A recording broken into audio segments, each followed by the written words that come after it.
মেয়ের জামাই হয়ে শাশুড়িকে যদি নিজের মায়ের মতো তার পছন্দ অপছন্দের খেয়াল রাখা হয়, আর নিজের মা বাবা ভাই বোনের মতো যেমন আয়োজন করে খাওয়া দাওয়া করানো হয়, শ্বশুর বাড়ির শ্বশুর শাশুড়ি শালা শালকের জন্য ঠিক একইভাবে খেয়াল করে, তাহলে আর কোনো মেয়েরই নিজের বাবা মার জন্য কোনো কিছু করতে না পারার কষ্টটা আর থাকে না। আসসালামু আলাইকুম, কেমন আছেন সবাই? যেহেতু আমার মা আমার কাছে আছে, পহেলা বৈশাখও ছিল, তাই আমার বড় দুলা ভাই আমার মার জন্য আমার জন্য ইলিশ খাওয়া উপলক্ষে টাকা পাঠিয়েছিল। বগুড়াতে যেমন তরতাজা বড় সাইজের সব ধরনের মাছ পাওয়া যায়, ঠিক তেমনি বড় বড় সাইজের ইলিশও পাওয়া যায়। মূলত তার জন্যই দুলাভাই টাকা পাঠায় আমার আর মার জন্য, সাথে আমার মেজ বোনকেও, যেন আমরা পহেলা বৈশাখে ইলিশ মাছ খাই। নিজের পরিবারের সাথে সাথে শ্বশুরবাড়ি মানুষদের জন্য চিন্তা করা এমন মেয়ের জামাই পাওয়া অনেক বেশি ভাগ্যের। যদিও বা আমাদের সমাজে এই কথারই প্রচলন, মেয়ের জামাই আমার ভালো হলেও বিয়ের পরে ছেলেটা কেমন বদলে গেছে। তবে আমি বলি কি, বিয়ের পরে ছেলেরাও যদি আমার দুলাভাই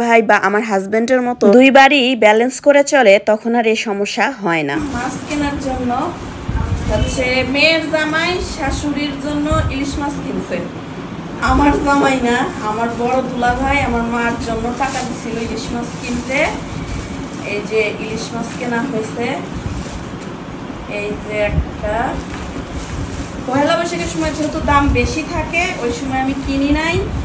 আর হিয়ার বাবা ইলিশ মাছ ভালো চিনে, আমি ওভাবে কিনতে পারবো না, এই জন্য এই যে মার জন্য বড় বড় সাইজের দুইটা ইলিশ মাছ নিলাম।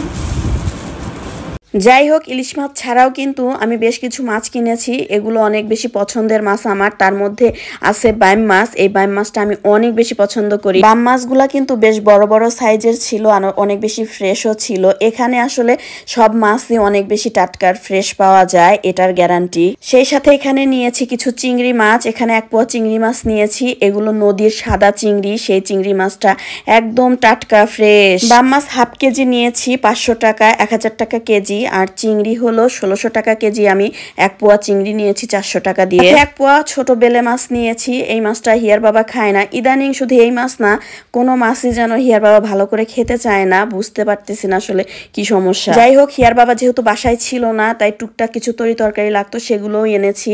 আর মা যেহেতু কালকের দিন পরেই চলে যাবে, তাই বাসায় একটু রান্না করেছিলাম। সকাল থেকে এই রান্নাগুলো করার পরে আমি বাজারে গিয়েছিলাম। আর এখানে হলো আলু, বেগুন, টমেটো দিয়ে কাচকি মাছ রান্না করেছি, সাথে সালাদ করেছিলাম, সাদা ভাত, গরুর গোশটা মাই কষিয়ে রান্না করেছে, কারণ মার হাতের মশলা দিয়ে মাখানো গরুর গোশটা খেতে বেশ ভালো লাগে। আর সেই সাথে করেছিলাম সাদা পোলাও। যত কিছুই রান্না করি, হিয়া নাই, হিয়াকে অনেক বেশি মিস করি। হিয়া সাদা পোলাও খেতে পছন্দ করে, বেরেস্তা খেতে চায় না। আজকেও তাই আগেই পোলাও রান্না করে বেরেস্তা দিয়েছিলাম না, এখন দিচ্ছি। হিয়ার বাবা বেরেস্তা দিয়ে আবার পোলাও খেতে পছন্দ করে। হিয়ার বাবার ডিউটি ছিল, তাই তাকে খাওয়া দাওয়া করে টিফিন করে দিয়েছি, সে চলে গেছে। আমরা খেতে একটু দেরি হবে, তাই একটু রোস্ট রান্না করছি। হিয়া ঝাল রোস্ট খেতে পছন্দ করে, ভেতরে একটু মিষ্টি বা টক জাতীয় কোনো কিছু দিলে সে খেতে চায় না। তবে আজকে একটু আমার নিজের মতো করেই করেছি। তেলে পেঁয়াজ ভেজে নিয়ে আদা বাটা, রসুন বাটা, বাদাম বাটা, মরিচের গুঁড়া, রোস্টের মশলা সবকিছু দিয়ে কষিয়ে নিয়ে হালকা করে চিকেনগুলো ভেজে রেখেছিলাম, সেটা দিয়ে এখন মশলার সাথে আলতো করে একটু নেড়ে চেড়ে নিচ্ছিলাম। সেই সাথে এখানে একটু টমেটো সসও ব্যবহার করেছি, সাথে লেবুর রস দিয়েছি, যাতে করে বিয়ে বাড়ির মতো রোস্টের ফ্লেভারটা পাওয়া যায়। এখন একটু আলু বোখরা আর বেরেস্তাও দিয়ে দিলাম। যাই হোক, রোস্টটাকে সিদ্ধ করার জন্য এখানে দুধ দিয়ে দিচ্ছি, এতে করে যেমন বিয়ে বাড়ির রোস্টের টেস্ট পাওয়া যাবে, সেই সাথে কালারটাও কিন্তু একদম বিয়ে বাড়ির মতোই হবে। সাথে গোটা কয়েক কাঁচামরিচ, পাকা মরিচও দিয়ে দিলাম। বিয়ে বাড়ির খাবার মানে কিন্তু একটু রিচ ফুড, মানে খাবারগুলোতে তেল মশলার পরিমাণ একটু বেশি বেশিই থাকে। আবার উপর থেকে বেরেস্তা দিয়ে দিলাম এবং সিদ্ধ হওয়ার পর যখন উপরে তেল ভেসে উঠেছে, গোটা কয়েক কাঁচামরিচ আবারও দিয়ে গুঁড়া দুধ আর বেরেস্তা একসাথে মিক্স করে উপর থেকে দিয়ে দিব। এরপরে একটু ঘিও দিব।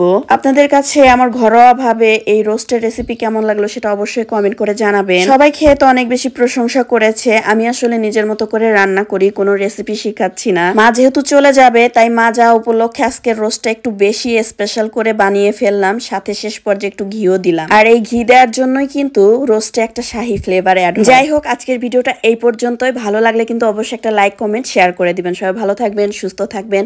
আল্লাহ হাফেজ, টাটা।